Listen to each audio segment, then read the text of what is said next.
These are the times that NBA players trash-talked Nikola Jokic, and it just went horribly wrong.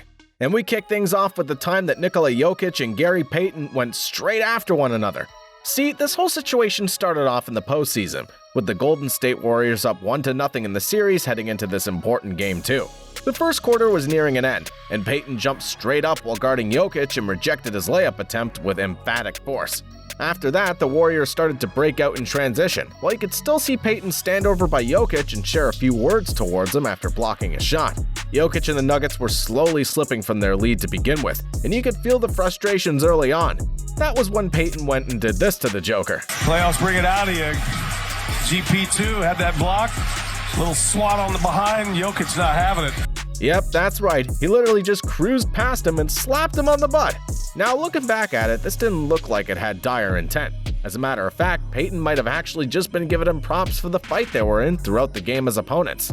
Instead, that wasn't how Jokic took it. He immediately got fired up and turned to try and go after Payton before being interrupted by the Warriors, officials, and teammates.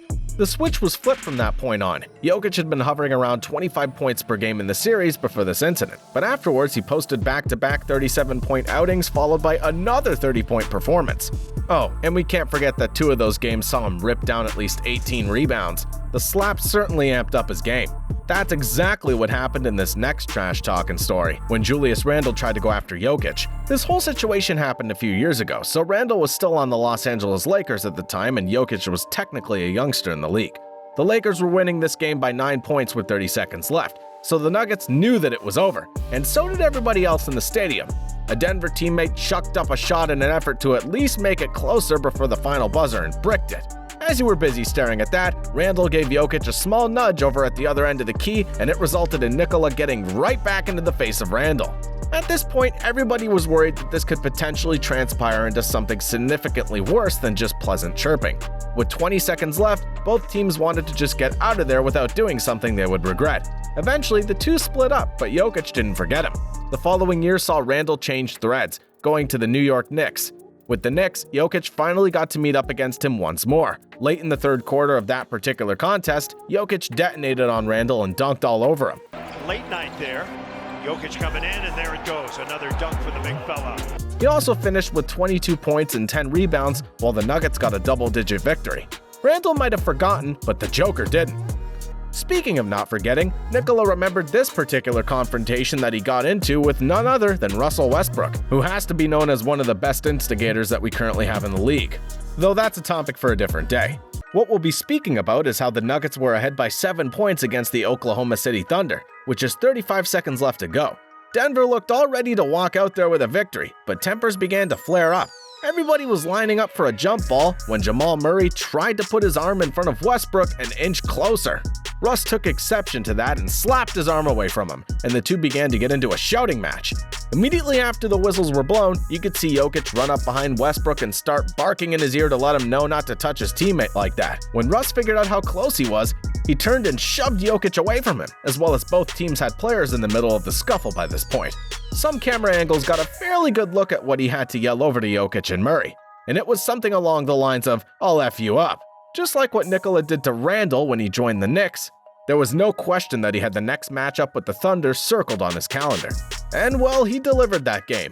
Jokic was making seemingly every shot that he wanted to take, with some of them coming right in the face of Westbrook. Right now they go cross-passing. Jokic knocks down the By the end of the night, the Nuggets were walking away with a win thanks to Jokic dropping 36 points, 9 rebounds, 10 assists, and sinking 4 triples. To make matters worse, Russ had 7 turnovers throughout the night, as he couldn't put anything together offensively.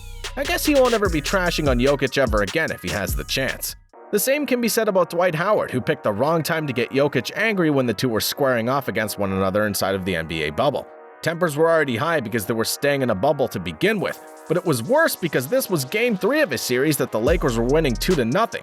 Jokic and the Nuggets just had no answers of winning a game and were desperate to make something happen.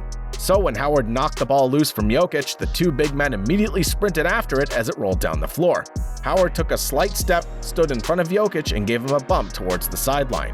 Dwight felt like Jokic was either flopping or crying to the referee after the bump, so he started following Nikola around while chirping in his ear. Dwight and the Lakers went on to win that series against the Nuggets, but once more, Jokic kept the next matchup marked on the calendar. In the following season, Dwight was switched onto Jokic on the perimeter, and things just got ugly from this point on. The superstar center hit Dwight with a pump fake from 3, then drove into the lane and hit a few spins before getting Dwight on another pump fake from inside the paint before walking straight around him and finishing the layup to extend the Nuggets' lead to 18 at that point. Howard was simply no match and got completely embarrassed on the perimeter attempting to guard somebody who's the same size as him.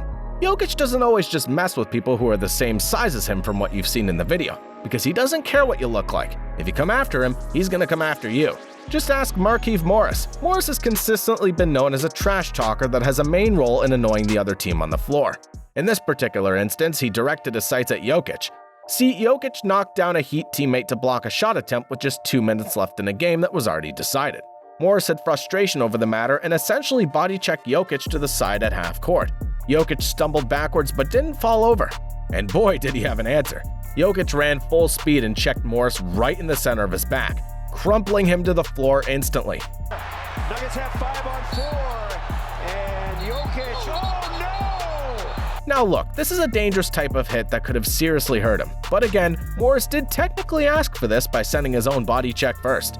This started what felt like could have been a brawl at center court, before things got split up and calmed down. Morris left the game and missed the next few weeks with a back injury, and the entire Heat team disliked Denver the rest of the night. In fact, Jimmy Butler was seen yelling to meet him in the back.